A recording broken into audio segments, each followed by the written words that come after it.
నేను ఈ కర్రీకి కావాల్సిన ఇంగ్రీడియంట్స్ ఏమేమి కావాలనో మరొకసారి చెప్తా, మీరు నోట్ చేసుకోండి. ఈ కర్రీకి కావాల్సిన ఇంగ్రీడియంట్స్ ఏంటంటే పచ్చి బఠానీ, బీనీసు, ఉల్లిగడ్డలు, కరివేపాకు, ఇంగువ, పసుపు, ఉప్పు, కారం, జీలకర్ర, ఆవాలు, వీటికి కావాల్సినవి.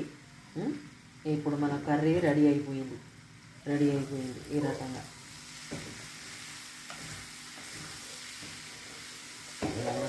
ఒకసారి చూద్దాం ఏ రకంగా ఇది ఉడికింది.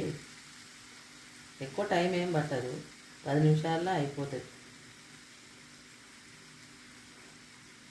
ఇంకా కొంచెం మగ్గాలి.